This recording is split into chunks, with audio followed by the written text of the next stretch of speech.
Hey all right and welcome to all. Now ये रहने वाली है क्लास नंबर 1। इसमें हम डिस्कस करेंगे यूपीएससी प्रीलिम्स के लिए।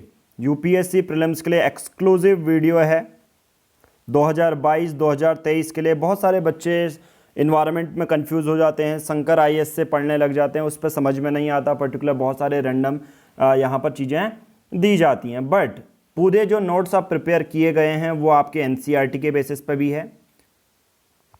जो क्लास 12th बायोलॉजी है उसके 4 चैप्टर का एक्सट्रैक्शन प्लस जो शंकर आईएएस है उसके भी एक्सट्रैक्टेड नोट्स इसमें इंक्लूडेड हैं। अब ये फाइनल जो आपके ये चैप्टर हैं ये हम उसकी सबकी वीडियोस आएंगी। और प्रीलिम्स के लिए सिर्फ ये कितने पेजेस हैं आपके लिए, यूपीएससी प्रीलिम्स के लिए सिर्फ 65। उसमें भी बहुत सारी इमेजेस आपको देखने को मिल जाएंगी। ठीक है, यही 65 पेजेस इन्वायरमेंट प्रीलिम्स 2022-2023 के लिए आप लोगों को पढ़ने हैं।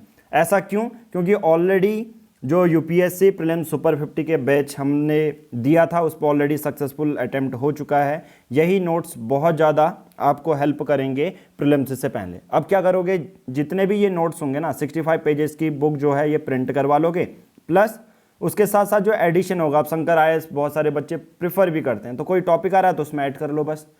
बाकी फाइनली आपको यही रिवीजन करना है और इसकी वीडियोस भी हैं तो अच्छे से समझ में भी आएगा।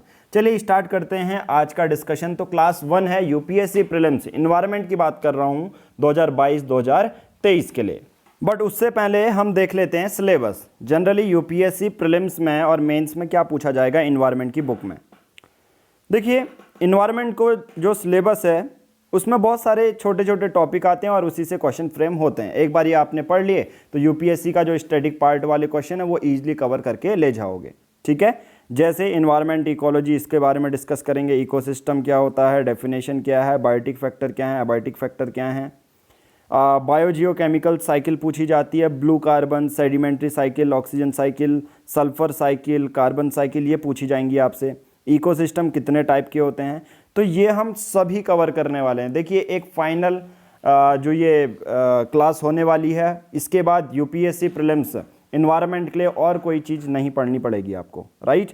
बायोडाइवर्सिटी, ये मैंने सिलेबस आपको सेंड भी कर दिया है जो ये वीडियो देख रहे हैं। कंटेम्पररी इशू भी हैं, इन्वायरमेंट का सिलेबस जो मेंस के लिए करेंगे। तो अभी हमारे जो ये नोट्स हैं वो हम प्रीलिम्स के करेंगे। पर्टिकुलर इसमें मेंस के बेसिस पर भी कोरल रीफ्स आती हैं, बट जो कंटेम्पररी इशू हैं जो हम करंट अफेयर के अलग से टॉपिक की एक मेंस की बुक आपको देंगे। ठीक है, ये इसकी अलग बुक रहेगी, इसके अलग नोट्स रहेंगे। अभी हमने दिए हैं सिर्फ 70 पेजेस और लगभग एक्यूरेट बात करूं तो 65 भी नहीं है, क्योंकि 10-12 पेज की एमसीक्यू हैं प्रीलिम्स से जो 2021 में पूछे गए थे। बाकी पूरा सिलेबस आपको देखने को मिल जाएगा। अब ये सिलेबस, एक तो ये सिलेबस बहुत अच्छे से फ्रेम किया प्लस बुक फ्रेम किया, ये मैंने आपको पीडीएफ दे दी है।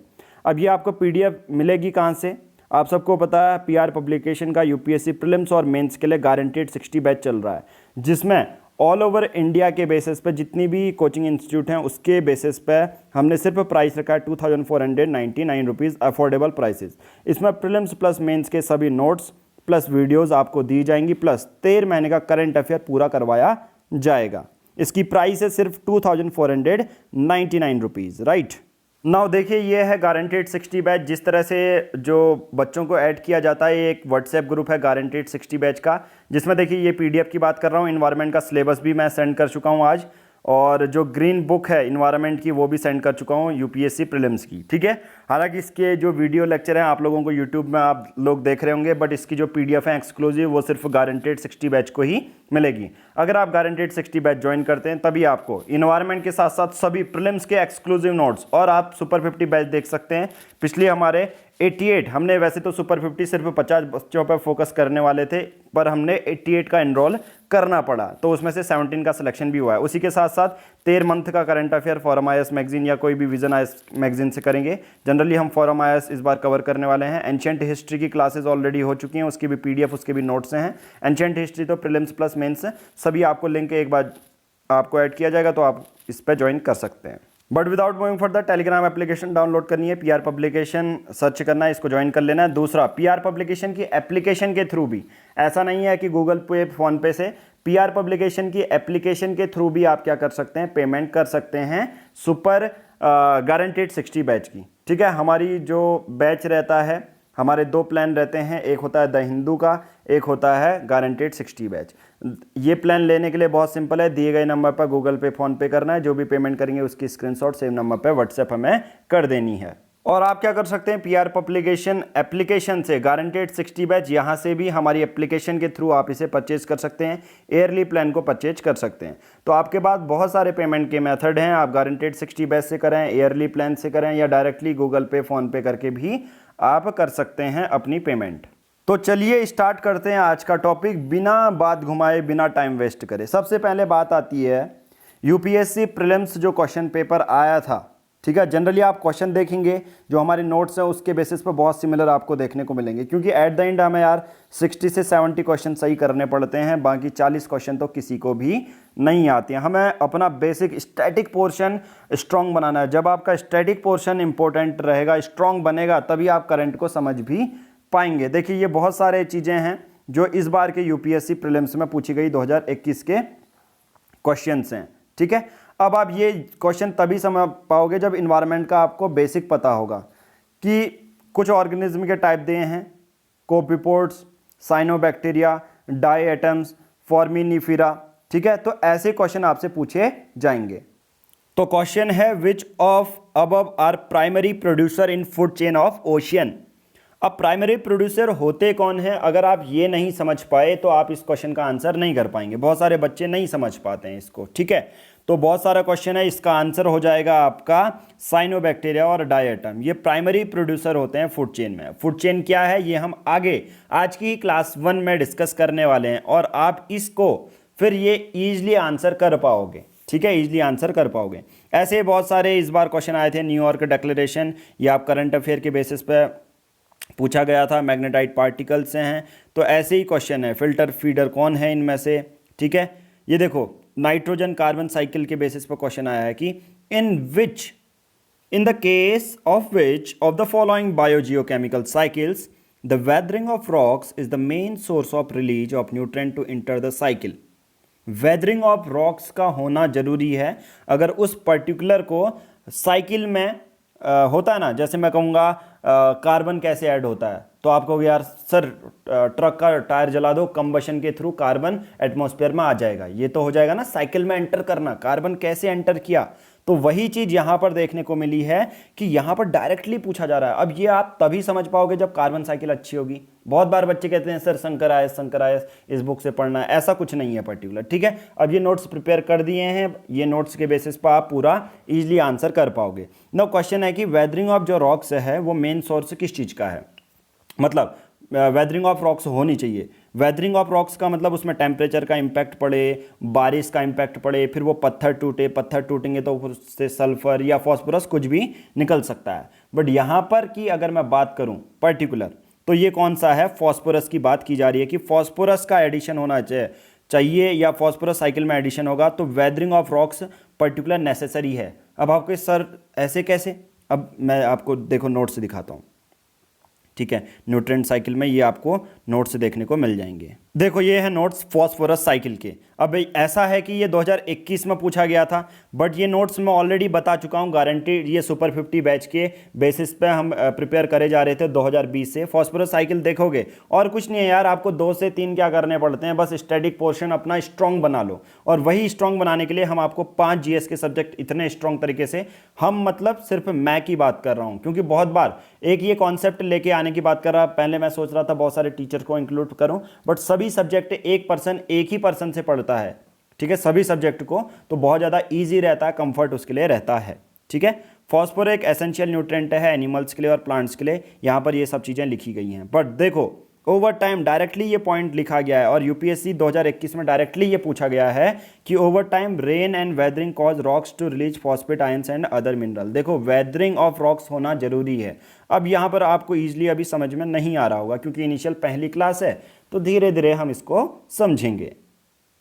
तो इस बार 2021 के प्रीलिम्स में सिर्फ मैं ये वीडियो सिर्फ यूपीएससी 2023 यूपीएससी प्रीलिम्स के लिए, मेंस का कोई इससे नाता नहीं है, बट मेंस के बहुत सारे आंसर इससे आप लिख पाओगे। बट जनरली मैं ये फोकस कर रहा हूं यूपीएससी प्रीलिम्स में। देखो इस बार इन्वायरमेंट के क्वेश्चन आए थे आपके 16 क्वेश्चन आए थे, और 16 क्वेश्चन से मान के चलो अगर आप ये पीडीएफ पढ़े होते, ठीक है, ये हमारे नोट्स पढ़े होते तो आपका सिलेक्शन इन्वायरमेंट के बेसिस पे तो हो जाता। वैसे ही हमारा हिस्ट्री भी है, ज्योग्राफी है, वो सब है। ठीक है, तो यूपीएससी प्रीलिम्स की आंसर की भी यहाँ पर मैंने दी है, तो यहाँ पर आंसर क्या हो जाएगा, फॉस्फोरस। आंसर क्या हो जाएगा यहाँ पर, फॉस्फोरस साइकिल। ठीक है, क्योंकि उसमें ही वेदरिंग ऑफ रॉक्स जरूरी होती है। चलिए, ये तो थे क्वेश्चन, आप क्वेश्चन एक एक करके देख सकते हैं। नाउ हम ज़्यादा देर ना करते हुए आज के पहले चैप्टर में आएंगे। जो पहला चैप्टर डिटेल से हम पढ़ेंगे वो कौन सा है।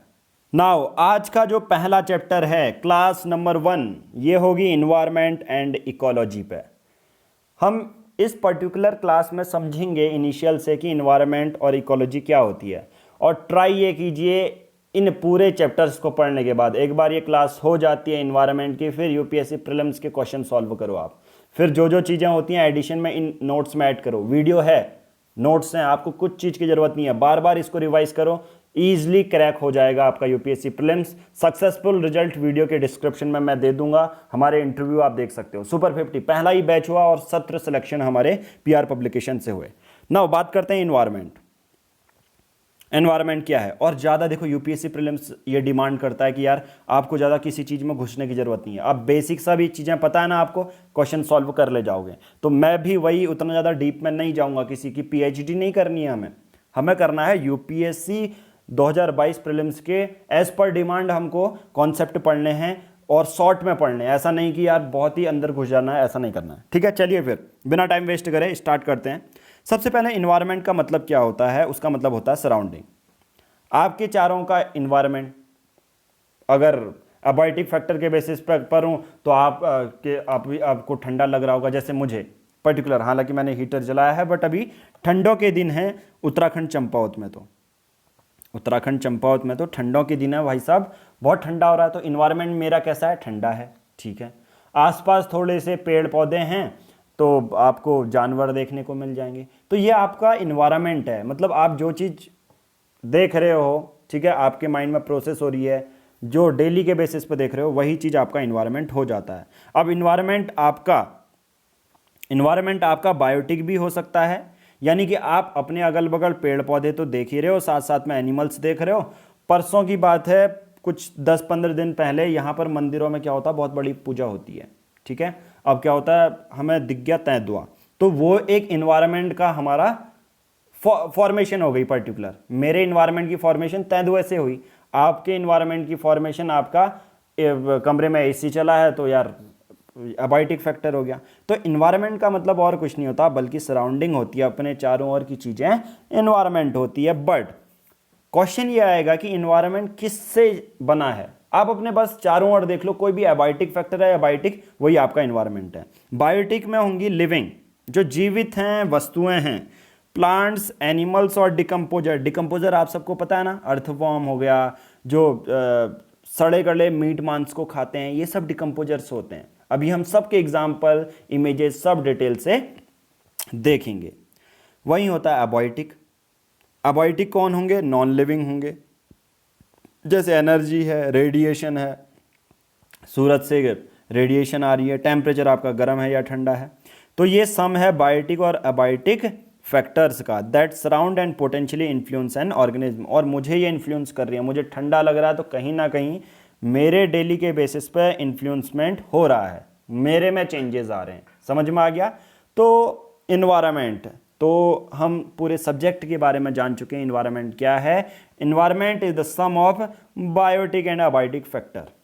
ठीक है, इन्वायरमेंट मीन्स सराउंडिंग और it is the sum of biotic and abiotic factor. Definition खत्म, ज़्यादा आपको लोचा नहीं लेना।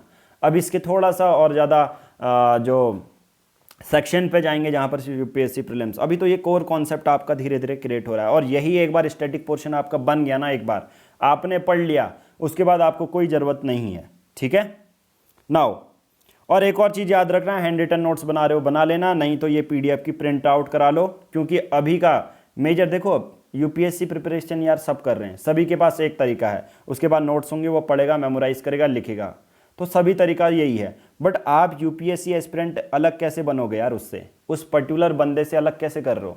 याद करने का तरीका तो वही है ना, कि आप किसी फैक्ट को याद कर रहे हो, बार बार मेमोराइज कर रहे हो, बट आप ट्रिक बना के याद कर रहे हो, तो उससे हटकर कुछ आपने अलग किया। तो वैसे ट्राई ये करना कि इसकी यार ये ऑलरेडी हैंड रिटन नोट्स के फॉर्म में है, मतलब पहले ही नोट्स के फॉर्म में आप यही चीज़ दोबारा लिखने में अपने 15-20 दिन लगाओगे तो इससे काम नहीं बनेगा। ठीक है, ट्राई ये करना जो डिजिटल फॉर्म में उसको प्रिंट आउट करा लो। ठीक है, ये ट्राई ये करना। अब जो भी पीडीएफ तो मैंने दे ही दिया, आप ऐसा मत करना कि हैंड रिटन बना के सर मुझे तो इसमें ही आदत है, नहीं यार, चेंज है, एडेप्टेबिलिटी बहुत ज़्यादा जरूरी है, चेंजेस बहुत ज़्यादा जरूरी है। तो इन्वायरमेंट का मतलब समझ में आ गया, सराउंडिंग जो अपने चारों ओर होती है, इट इंक्लूड्स और it is the sum of biotic और एबायोटिक फैक्टर। बायोटिक में एनिमल्स, डिकम्पोजर्स, एबायोटिक में नॉन लिविंग जैसे एनर्जी, रेडिएशन, टेम्परेचर इसका एग्जाम्पल हो गया। नाउ बात करेंगे इकोलॉजी की। ये टर्म भी आपको पता होना चाहिए, तभी जब धीरे धीरे ये टर्म जान के चलोगे आपको चीज़ें याद में आने लगेंगी, आपको चीज़ें पता चलने लगेंगी कि कैसे हो रही है या कैसे पढ़ना है ना। बात करते हैं ecology is defined as a scientific study. किसी के पीछे, किसी भी वर्ड के पीछे लॉजी लग जाए, किसी भी वर्ड के पीछे लॉजी लग जाए तो इसका मतलब होता है स्टडी, अध्ययन करना। बायोलॉजी आपने पढ़ा होगा, बायोलॉजी, ठीक है, बायोलॉजी, बायोटिक चीज़ों का अध्ययन करना बायोलॉजी, उसमें बहुत सारी चीज़ें आती हैं, जूलॉजी आती है, बॉटनी आती है। ठीक है, तो ecology is defined as the scientific study of the relationship of living organism with each other with the and with their environment. हमारी एक लिविंग ऑर्गेनिज्म में, जनरली ह्यूमन की बात करूंगा मैं, अपने के बेसिस पे बात कर रहा हूँ, ह्यूमन है और हमारे चारों ओर एक फिजिकल इन्वायरमेंट है। इनके साथ हमारा रिलेशन कैसा है, इनके साथ हमारा रिलेशन कैसा है या क्या करना पड़ता है इनके रिलेशन को जो है बैलेंस करने के लिए, उसी के बारे में जो पढ़ेंगे वो इकोलॉजी में पढ़ेंगे। तो इकोलॉजी यही स्टडी है जो हमारे बीच या कोई भी लिविंग ऑर्गेनिज्म और उसके इन्वायरमेंट के बीच में कोई भी इंटरेक्शन होगा, उसी को कहेंगे इकोलॉजी, उसे क्या कहेंगे, इकोलॉजी कहेंगे। और जब मैं इकोलॉजी की बात करता हूँ तो कुछ फैक्टर या कुछ टर्म्स आपको जानने पड़ेंगे इकोलॉजिकल समझने के लिए। अब सबसे बेसिक लेवल पर होता है कोई इंडिविजुअल, बेसिक लेवल पर क्या होता है, कोई इंडिविजुअल होता है, तो ये हो गया। उसके बाद हो गई, बहुत सारे लोग होंगे तो उसे पॉपुलेशन कहेंगे। बट देखो कम्युनिटी और पॉपुलेशन में थोड़ा सा डिफरेंस समझना, ठीक है। मैं कहूँगा यहाँ पर एक हिरन है, एक हिरन है तो उसे इंडिविजुअल की कैटेगरी में रखोगे, ठीक हो गया। मैं कहूँगा यहाँ पर 50 हिरन है, 100 हिरन है, तो आप कहोगे पॉपुलेशन हो गई भाई साहब। मैं कह रहा हूँ यहाँ पर यार सिर्फ हिरन नहीं है, यहाँ पर हिरन भी है, खरगोश भी है, पेड़ पौधे भी हैं, राइनोसोरस भी है, तो उस जगह पर, और वो एक जगह रह रहे हैं तो उसे कम्युनिटी कहोगे, उसे कम्युनिटी कहोगे। तो कम्युनिटी और पॉपुलेशन में बहुत बड़ा डिफरेंस है। पॉपुलेशन में सिर्फ एक ही स्पीसीज होती है, बट कम्युनिटी की जब भी हम बात करते हैं उसमें अलग अलग जीव जंतु, पेड़ पौधे इंक्लूड होते हैं, और इन्हीं का रिलेशन एक दूसरे से कैसे इंटरेक्ट कर रहे हैं और कैसे एक्सचेंज कर रहे हैं। एनर्जी की भी बात आ जाए, जब एनर्जी की भी बात आए, और ये जो कम्युनिटी रह रही है जो एक दूसरे के बेसिस पे काम कर रही है, एक दूसरे पे इंटरडिपेंडेंट है, एक दूसरे से एनर्जी एक्सचेंज कर रही है, तब ये बनाते हैं एक वर्ल्ड का सबसे बड़ा हिस्सा, जिसे आप कहोगे इकोसिस्टम। समझ में आ गया? बहुत अच्छा शब्द है। बहुत बार बच्चे इकोलॉजी, इन्वायरमेंट, सर इकोसिस्टम, इनमें तो मैं परेशानी हो जाता हूँ इनको समझने के लिए। तो मैंने अब ईजिली, अब ये क्या करो, वीडियो देखो, पीडीएफ रिवाइज करो, वीडियो देखो, पीडीएफ रिवाइज करो। इन्वायरमेंट यूँ चुटकी से सॉल्व होगी, चुटकी से, कोई आपको ज़्यादा दिमाग लगाने की ज़रूरत नहीं पड़ेगी ना। उसके बाद आता है बायोम। अब आप कहोगे सर बायोम तो बता दो, बायोम क्या है, बायोस्फीयर भी बता दो ये क्या है, ठीक है। तो इंडिविजुअल, पॉपुलेशन, कम्युनिटी, इकोसिस्टम तक समझ गए। अब बायोम कुछ नहीं होता यार, अलग अलग हैबिटाट रहता है। अब आगे डिस्कस करेंगे, बायोस्फीयर भी आगे डिस्कस करेंगे, पर धीरे धीरे आप बेसिक लेवल से समझिए उसको, ठीक है। चलिए फिर अब थोड़ा सा जो मैंने आपको इमेज दिखाई थी, अब उसको थोड़ा सा क्या करते हैं, पढ़ते भी हैं। सबसे पहला बेसिक लेवल होता है इंडिविजुअल। इंडिविजुअल एक ऑर्गेनिज्म होगा, is a distinct unit of life in nature, और it is the basic unit of ecological hierarchy की सबसे बेसिक यूनिट होती है। जैसे कोई पौधा हो गया, कोई एनिमल हो गया, कोई बैक्टीरिया हो सकता है, तो वो एक इंडिविजुअल है। यही एक प्लांट के बदले 10 प्लांट होंगे, एक एनिमल के बदले, देखो यही चीज़ ना, एक प्लांट के बदले 10 प्लांट, एक एनिमल के लिए बदले 20 एनिमल, एक बैक्टीरिया के बदले 20 बैक्टीरिया। तो एक प्लांट की बहुत ज़्यादा पॉपुलेशन आएगी तो उससे पॉपुलेशन में कंसिडर कर देंगे। जैसे example, all the frogs living in A pond constitute A population. यानी कि अगर किसी एक तालाब में मेढकों का झुंड, ठीक है, मेढकों का झुंड रह रहा है, तो उसे आप इंडिविजुअल नहीं कहोगे, उस समय आप उस टर्म को कह दोगे population. Population it is A group, इसमें ग्रुप आ जाता है, इंडिविजुअल का ग्रुप। और रीडिंग बिटवीन द लाइंस और पॉइंट्स को समझना ही आपको प्रीलिम्स के और करीब ले जाएगा, प्रीलिम्स को और ईजिली समझ पाओगे आप। तो पॉपुलेशन समझ में आ गया, इसमें ग्रुप ऑफ इंडिविजुअल होता है ऑफ ए प्लांट और animal species inhabiting a given area at a particular time. इसमें एग्जाम्पल है ऑल द फ्रॉक्स, सभी जो फ्रॉक्स हैं वो इसके एग्जाम्पल हैं। नाउ अब बात आती है यहाँ पर कम्युनिटी की। अब बात यहाँ पर क्या आती है, कम्युनिटी की एक बात आती है। कम्युनिटी क्या होती है, मैंने कहा एक ही प्लांट नहीं, बहुत सारे प्लांट भी, बैक्टीरिया भी, और जो सभी एनिमल्स हैं एक साथ मिलके रहेंगे तो उसी को कम्युनिटी कह दोगे। It is an assemblage of population, population की ही असेंबलेज, बहुत सारी पॉपुलेशन मिल जा रही हैं जिसमें प्लांट भी है, एनिमल्स भी हैं, बैक्टीरिया भी हैं, एंड फंजाई भी हैं, that leave an area that show interaction और इंटरडिपेंडेंस। ठीक है, दैट शो इंटरेक्शन भी करेंगे, वो घुले मिलेंगे, और इंटरडिपेंडेंस एक दूसरे पर जो है डिपेंड भी रहेंगे, उसी को कहते हैं कम्युनिटी। तो बहुत सारी जब पॉपुलेशन आ जाएगी उसी को पर्टिकुलर क्या कह देंगे, हम कम्युनिटी कहेंगे। नाउ अब आप कहोगे सर एग्जाम्पल बताइए। एग्जाम्पल बहुत सिंपल है, जैसे एक ग्रॉस लैंड कम्युनिटी जिसमें ग्रासेज होंगी, ठीक है, जिसमें हर्ब्स होंगी, सब्स होंगी, बड़े बड़े पेड़ होंगे, उनके एनिमल्स भी होंगे। तो ग्रॉस लैंड या ग्रासलैंड कम्युनिटी अगर कोई पूछे तो उसमें घासें होंगी, हर्ब्स होंगी, सब्स होंगी, और दूसरे जानवर भी होंगे। ठीक है, तो यहाँ तक फंडा क्लियर आपका हो गया होगा। अब बात करते हैं इकोसिस्टम की। अब जब यहाँ तक कम्युनिटी की हम बात कर रहे हैं ना, अब कम्युनिटी में जब यार एक्सचेंज का मुद्दा आ जाएगा, एक दूसरे से एक्सचेंज करने लग जाएंगे मटेरियल, एनर्जी, ठीक है, तो उसे कहेंगे इकोसिस्टम। उसे क्या कहेंगे, ecosystem. It is a defined as structural और फंक्शनल यूनिट ऑफ बायोस्फीयर। मतलब एक, मैं कहूँगा बायोस्फीयर को चलाने के लिए इकोसिस्टम होना बहुत ज़्यादा ज़रूरी है, जिसमें लिविंग बीइंग होंगे और उसका फिजिकल इन्वायरमेंट होगा, और दोनों ही एक दूसरे के साथ इंटरेक्ट करेंगे और मटेरियल में एक्सचेंज करेंगे। मतलब कोई किसी को खा रहा है, कोई एक दूसरे पर डिपेंड है। मैं कहूँगा सुबह चूहा आ रहा है, चूहे को सांप ने खा दिया पर्टिकुलर, मतलब एक दूसरे पर ही तो डिपेंड है ना, क्योंकि चूहा ही नहीं होगा तो फिर सांप भी नहीं होगा। तो इसलिए, और दूसरा सांप को गर्मी लग रही है, सांप को धूप में जा रहा है, गर्मी लग रही है, तो अचानक से क्या हो जाता है, पानी आ जाता है, पानी ठंडा पानी है, प्यास भी लगी है, तो उसको पानी मिल जा रहा है। तो वो तो एक क्या है, फिजिकल इन्वायरमेंट है ना हमारा। तो एक दूसरे से क्या कर रहे हैं, मटेरियल का एक्सचेंज कर रहे हैं, मटेरियल का क्या कर रहे हैं, एक्सचेंज कर रहे हैं। तो वही तो है पूरा इकोसिस्टम, है ना। तो वही इकोसिस्टम आता है। तो इकोसिस्टम में और कुछ नहीं बल्कि लिविंग बीइंग और उसका जो फिजिकल इन्वायरमेंट होता है, और बायोस्फीयर की एक फंक्शनल यूनिट होती है जहाँ पर लिविंग बीइंग और फिजिकल इन्वायरमेंट दोनों ही इंटरेक्ट करते हैं, मटेरियल को एक्सचेंज करते हैं, और जो ये पूरा मूवमेंट बनता है, पूरा ही प्रोसीजर बनता है, उसी को कहते हैं इकोसिस्टम। उसे क्या कहते हैं, इकोसिस्टम, जिसमें बायोलॉजिकल कम्युनिटी यानी कि हम, जानवर, फिजिकल इन्वायरमेंट के साथ इंटरेक्ट करके एनर्जी तो एक्सचेंज करते ही करते हैं, न्यूट्रिएंट का भी रिसाइकलिंग हो जाती है। अब आप कहोगे सर न्यूट्रिएंट का रिसाइकलिंग तो बता दो, ये क्या होता है। फूड चेन में धीरे धीरे समझ में आएगा, आपको नॉर्मली बता देता हूँ। एक मैं चिकन खाऊंगा तो प्रोटीन मुझ में, मुझे कोई शेर खा देगा तो पर्टिकुलर, मजाक कर रहा हूँ, ठीक है, ऐसा एग्जाम्पल नहीं दूंगा आपको कि सर क्या बकैती कर रहे हो, ये ऐसा नहीं। फिर हमें इन्वायरमेंट के आगे के लेक्चर, अभी तो क्लास बनी हुई है, ठीक है, आगे कौन कराएगा, कोई दिक्कत नहीं है, पूरा आएगा, ठीक है।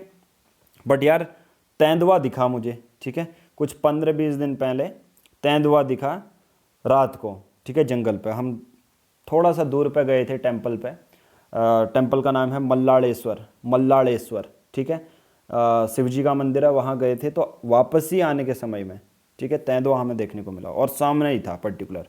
तो यही तो इन्वायरमेंट होता है, ये इन्वायरमेंट हो गया। देखो टर्म मेरे मुंह से निकल गया कि मैंने वो देखा, मेरे सराउंडिंग में था, वो मेरे चारों ओर था, वो मेरा इन्वायरमेंट है। अब आप इसको कभी फील ही नहीं कर पाओगे क्योंकि आपका इन्वायरमेंट वैसा नहीं होगा। और सबसे ज़्यादा ये चीज़ याद रखना, अब यहाँ से प्रीलिम्स का फैक्ट बनने शुरू हो रहे हैं भाई साहब, धीरे धीरे यहाँ से प्रीलिम्स के फैक्ट बनने शुरू हो रहे हैं जो आपको याद रखने हैं। अब जो ये क्लासेस हैं, अब जो हमारे इन्वायरमेंट की क्लासेस हैं और किसी भी पेड ग्रुप की इन्वायरमेंट, ऑल ओवर इंडिया की बात कर रहा हूँ, किसी भी इंस्टीट्यूट की, आप हमारी क्लासेस को देखिए और उनकी क्लासेस को देखिए, हमारे सिर्फ प्राइसेस में कमी है, बाकी क्वालिटी कंटेंट उन सब से भी अच्छा आपको देखने को मिलेगा। इकोसिस्टम क्या होता है? इकोसिस्टम में जो हायर बायोडाइवर्सिटी वाले होते हैं वो ज़्यादा स्टेबल माने जाते हैं, ठीक है? तो याद रखना, ecosystem with higher biodiversity tends to be more stable. जहाँ ज़्यादा बड़ी बायोडाइवर्सिटी है वो ज़्यादा स्टेबल होगा। क्यों? क्योंकि पर्टिकुलर ऑल्टरनेट होंगे, सब लोगों के पास अपने अपने ऑल्टरनेट होंगे और बैलेंस होके चलते रहेगी, इसलिए स्टेबल है। They can self regulate themselves known as homeostasis, ठीक है? तो आप डायरेक्ट पूछा जाएगा, आपसे क्या पूछा जाएगा? एक ऐसा इकोसिस्टम बताओ जहां पर बायोडाइवर्सिटी कम है, ठीक है? हायर बायोडाइवर्सिटी मतलब अपर लेवल पे, ठीक है?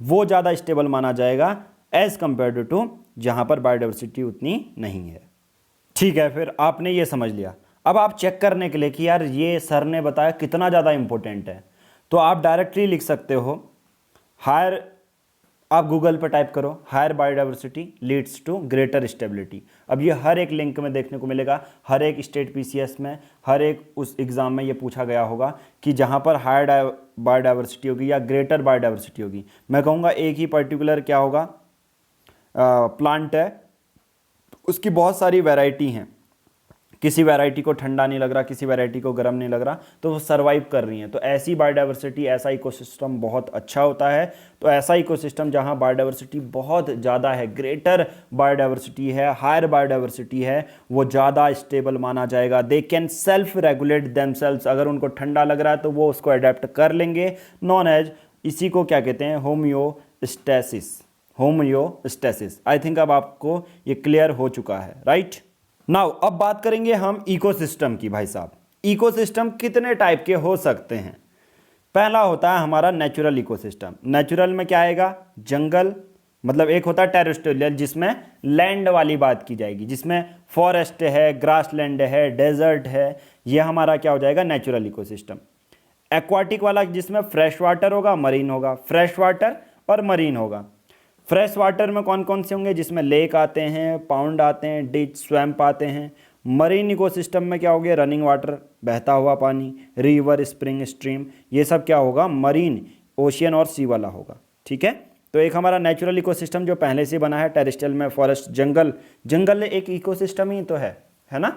वहाँ पर क्या हो रहा है? बायोलॉजिकल जो लिविंग ऑर्गेनिज्म होंगे अपने फिजिकल इन्वायरमेंट से एनर्जी शेयर कर रहे हैं, एक्सचेंज कर रहे हैं। जैसे हिरण है, वो क्या खा रहा है? एक्सचेंज करेगा ना अपने फिजिकल इन्वायरमेंट, बगल में से पत्तों को खाएगा, वो एनर्जी क्रिएट करेगा। ऐसा ही एक्वाटिक इकोसिस्टम है। फिर दूसरा होता है आर्टिफिशियल इकोसिस्टम। कभी कभी क्वेश्चन यहाँ से भी पूछा जाता है कि आप बताइए कि ये चार आपको ऑप्शन दे दिए जाएंगे, आपसे पूछा जाएगा इसमें आर्टिफिशियल इकोसिस्टम का नाम तो बताइए सर। तो आप कहोगे जो मैन मेड हर चीज़ है ना, जो भी मानव ने बनाई है, वो सब आर्टिफिशियल इकोसिस्टम में आएगी। जैसे क्रॉप यार पहले से भगवान ने थोड़ी ना उगाई है ना। क्रॉप जनरली क्या होगा? क्रॉप में क्या होगा? पर्टिकुलर आपका आपने उगाए हैं, किसानों ने उगाए हैं, तो आप आर्टिफिशियली बना रहे हैं वो इकोसिस्टम जो क्रेप। आप कहोगे सर क्रॉप में कैसे? मैं कहूँगा फसल लगाइए। एक खेत अपने आप में खुद का एक इकोसिस्टम होगा। एक खेत लगाया है तो उस पर यार आप समझ नहीं पाओगे, जिसने खेती नहीं किया वो समझ नहीं पाएगा, क्योंकि जिसने खेती की है या जिसको पता है, नॉर्मली भी वीडियो भी देखी है, तो आपको पता है कि धान के खेत हैं तो उसके नीचे बहुत सारे कीड़े जो होते हैं वो भी अपना सर्वाइव करते रहते हैं। वो बायोडाइवर्सिटी अलग है, वो फिजिकल इन्वायरमेंट अलग है, वो दोनों एक दूसरे से। अब जो उस खेत में पानी डालेंगे, फिजिकल इन्वायरमेंट है, पानी फोटोसिंथेसिस के लिए मदद करेगा, CO2 फोटोसिंथेसिस के लिए मदद करेगा, ठीक है? तो क्रॉप है। अर्बन शहरी क्षेत्र जो ये बसाए गए हैं, ये भी एक आर्टिफिशियल इकोसिस्टम है। इंडस्ट्रियल, लेबोरेटरी है, कहीं पर आप काम कर रहे हो, वो भी एक इकोसिस्टम है। जो जिस रूम में मैं बैठा हूँ इसका अलग इकोसिस्टम है, तभी तो बोलते हैं यार मुझे अपना एक इकोसिस्टम चाहिए, है ना? एक इकोसिस्टम मुझे अपना चाहिए, ऐसा भी बोला जाता है। अब ना यहाँ पर देखिए जो ये बनाया है, एक अपने आप में एक इकोसिस्टम है ना। यहाँ पर ये देखिए, ये एक पर्टिकुलर इकोसिस्टम, आर्टिफिशियल इकोसिस्टम इसे आप कह सकते हो। और अगर आपको डिटेल में इकोसिस्टम देखना है तो ये है, देखो इकोसिस्टम एक क्या होगा। देखो एक पर्टिकुलर सॉइल ऑर्गेनिज्म है, इनका अलग चल रहा है, मिनरल्स हैं, प्लांट कम्युनिटी यहाँ पर है, उनका हैबिटाट है, ठीक है, यहाँ पर आग लग रही है, सोलर रेडिएशन आ रही है, मॉइस्चर आ रहा है। तो ये पर्टिकुलर जो भी एक सपोज ये ऑर्गेनिज्म है, इसके लिए ये पूरा अपना एक इकोसिस्टम कहलाया जाएगा, क्योंकि ये पर्टिकुलर चीज़ों से इंटरेक्ट कर रहा है, एक दूसरे से पर्टिकुलर इंटरेक्ट कर रहा है और मटेरियल में भी एक्सचेंज हो रहा है। तो ये हमारे दो टाइप के इकोसिस्टम हो जाएंगे, नेचुरल इकोसिस्टम, आर्टिफिशियल इकोसिस्टम, ठीक है। तो ये समझ में आ गए हैं। अब now at the end last topic करते हैं, इकोसिस्टम का क्या क्या कंपोनेंट होता है। और साथ ही में अगर आपने ये वीडियो देख ली है, वीडियो को लाइक नहीं किया, कमेंट नहीं किया, तो आप कमेंट कीजिए।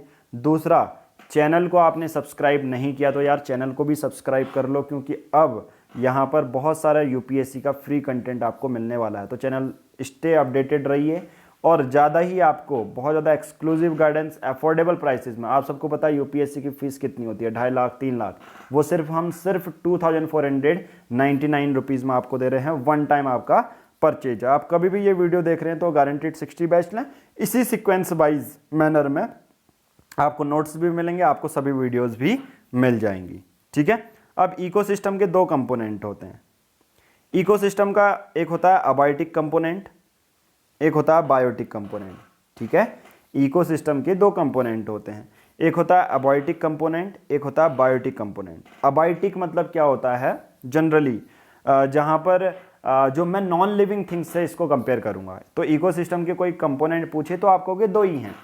आपके चारों ओर में जहाँ पर भी मटेरियल का एक्सचेंज हो रहा है, कोई भी दो ही चीज़ें हैं, एक तो आप हो सकते हो, एक आप हो सकते हो। अगर आप खेत में काम कर रहे हो तो खेत वाला इकोसिस्टम हो जाएगा वो। मैं अभी रूम में बैठ के वीडियो बना रहा हूँ, एडिटिंग कर रहा हूँ, तो ये मेरा कौन सा फिजिकल वाला सेटअप हो जाएगा। तो इकोसिस्टम दो टाइप के, abiotic component, biotic component. Abiotic में भी दो चीज़ें होती हैं, एक होता है क्लाइमेटिक फैक्टर, जिसमें रेन बारिश देखी जाएगी, लाइट बिजली कड़क रही है या नहीं ये देखी जाएगी, विंड देखा जाएगा, टेम्परेचर देखा जाएगा, गर्म हो रहा है या ठंडा हो रहा है। तो ये आपका इकोसिस्टम हो गया। तो मेरा अभी इकोसिस्टम की मैं बात करूँ तो अबायोटिक कंपोनेंट में, क्लाइमेटिक फैक्टर में, एक तो मैं इससे सहमत हो सकता हूँ, क्योंकि हर का इकोसिस्टम अलग हो सकता है, ये चीज़ याद रखना। तो थोड़े थोड़े कॉन्सेप्ट अगर आप समझोगे तो आप बहुत ईजिली से जान पाओगे कि क्यों। और आप कहोगे सर यार इन्वायरमेंट के क्वेश्चन क्यों आते हैं इतने ज़्यादा, क्योंकि आप सबको पता है एक ही प्रीलिम्स आईएएस का और फॉरेस्ट सर्विस का एक ही एग्ज़ाम प्रीलिम्स होता है, तभी इन्वायरमेंट के क्वेश्चन वो 20 से 25 डाल देते हैं। और इन्वायरमेंट इसलिए ज़रूरी है हमें पढ़ना। तो मैं कहूँगा अभी रेन हो रही है, यस हुई थी कुछ घंटे पहले। टेम्परेचर ठंडा है, अभी यहाँ का क्या है, टेम्परेचर ठंडा। तो ये हमारा ये इकोसिस्टम हो जाएगा। और मैं कहूँगा जितने भी वीडियो देख रहे हैं ना, उनमें से हर का एक इकोसिस्टम अलग अलग होगा देखने, ठीक है। किसी के यहाँ टेम्परेचर ठंडा है तो किसी का यहाँ गर्म, किसी के यहाँ गुनगुना हो रहा होगा। आपको क्या सर क्या है गुनगुना, ठीक है, बकेती नहीं ज़्यादा। ओके चलिए, ये मजाक कर रहा हूँ। एडाफिक फैक्टर की बात करें, कभी भी एडाफिक आ गया तो वहाँ सॉइल से रिलेटेड चीज़ें आती हैं। तो हमेशा ये भी पूछा जाता है कभी कभी, एडाफिक का मतलब क्या होता है ये तो बताओ पहले, एडाफिक का मतलब क्या होता है ये बताइए। तो एडाफिक मतलब सॉइल से रिलेटेड जितनी भी चीज़ें होंगी उसे एडाफिक कहेंगे, उसे क्या कहेंगे, एडाफिक। तो एडाफिक फैक्टर में सॉइल आएगा, उसका पीएच आएगा, कौन कौन से मिनरल्स पाए जाते हैं, टॉपोग्राफी ज़्यादा ऊपर है नीचे है, ठीक है, ये सब आता है अबायोटिक कंपोनेंट में, राइट। चलिए बायोटिक कंपोनेंट में क्या आएंगे, प्रोड्यूसर, ऑटोट्रॉप्स जो खुद खाना बनाते हैं, जैसे हमारे पेड़ पौधे। बायोटिक कंपोनेंट में लिविंग थिंग्स आ जाती है, और प्रोड्यूसर्स है ना, ऑटोट्रॉप्स जो खुद से खाना बनाते हैं, कंज्यूमर कंज्यूम करेंगे, हेटरोट्रॉप्स होंगे, फिर डिकम्पोजर सेप्रोट्रॉप्स होंगे, लीचेज जौंक आपने देखी होगी, ठीक है, अर्थवॉर्म्स हैं, ये सब डिकम्पोज करते हैं, ठीक है। आपने बहुत सारे ऐसे देखने होंगे वेस्ट मटेरियल खाएंगे, गंदगी खाएंगे, ठीक है, जो आप सबको पॉट होल्स देखने को मिलते हैं, वहाँ पर वेस्ट मटेरियल खाते हैं, वो डिकम्पोजर में आते हैं। और ये सब लिविंग ऑर्गेनिज्म होंगे, प्रोड्यूसर, कंज्यूमर और डिकम्पोजर। बट कंज्यूमर को और टाइप में डिवाइड किया है, एक होता है प्राइमरी कंज्यूमर, एक होता है सेकेंडरी कंज्यूमर, एक होता है टर्शरी कंज्यूमर, एक होता है क्वार्टनरी। फिर बढ़ते बढ़ते रहता है, टर्शरी में शेर, चीता ये वगैरह आ जाते हैं, ठीक है। तो अबायोटिक कंपोनेंट समझ में आ गया। इसमें क्लाइमेटिक, एडाफिक, सॉइल, एनर्जी, रेनफॉल। एडाफिक का मतलब होता है सॉइल, रिलेटेड टू सॉइल, ये चीज़ याद रखना, ठीक है। बायोटिक कंपोनेंट में प्राइमरी प्रोड्यूसर, प्राइमरी प्रोड्यूसर वो होंगे जो ऑटोट्रॉप्स होंगे, यानी कि जैसे बैक्टीरिया, एल्गी, जितने भी ग्रीन प्लांट्स हैं जैसे बैक्टीरिया, एल्गी, ये प्राइमरी प्रोड्यूसर में आएंगे जो खुद खाना बनाते हैं। ठीक है, ये बायोटिक कंपोनेंट होगा किसी भी इकोसिस्टम का। फिर आते हैं आपके कंज्यूमर। कंज्यूमर होते हैं हेटेरोट्रॉप्स, यानी कि जो किसी दूसरे पर डिपेंड हैं खाने के लिए। अगर उनको खाना है तो वो दूसरे पर डिपेंड होंगे, जैसे प्रीडेशन, पैरासाइटाइजेशन, बायोडिग्रेडेशन। बैक्टीरिया और फंजाई दूसरे डेड ऑर्गेनिक मैटर को खाते हैं, ये कंज्यूमर होते हैं। ठीक है, चलिए फिर अगले टॉपिक में, अगला टॉपिक हमारा इकोटोन का होगा और सिमिलर क्लास आपकी एमसीक्यू के लिए भी आएगी। ठीक है, आप उसको भी फॉलो करें। अभी इन्वायरमेंट की ये बैच है, आपने ये जो है ये वीडियो देख लिया क्लास 1, कैसी लगी ये बताना।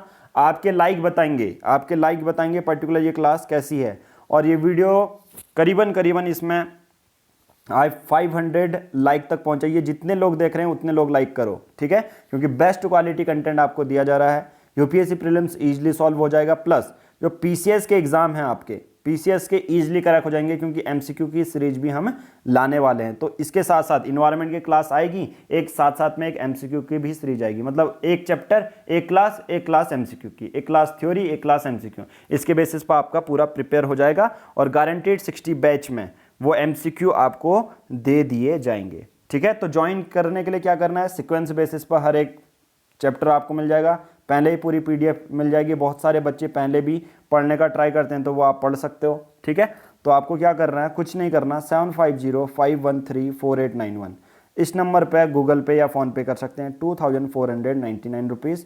और यूपीएससी प्रीलिम्स 2022-2023 के लिए जो भी मटेरियल आपको पूरा मिलेगा, क्वालिटी कंटेंट मिलेगी, प्लस लाइव वीडियोज़ होंगी, 13 मंथ का करंट अफेयर आपको मिल जाएगा। चलिए आज की इस वीडियो में हम इतना ही करते हैं। Thank you, have a nice day. और साथ में पीआर पब्लिकेशन जो एप्लीकेशन है उसको भी डाउनलोड कर लीजिए, वहाँ भी बहुत सारे फ्री मटेरियल आपको यूपीएससी के लिए मिल जाएगा।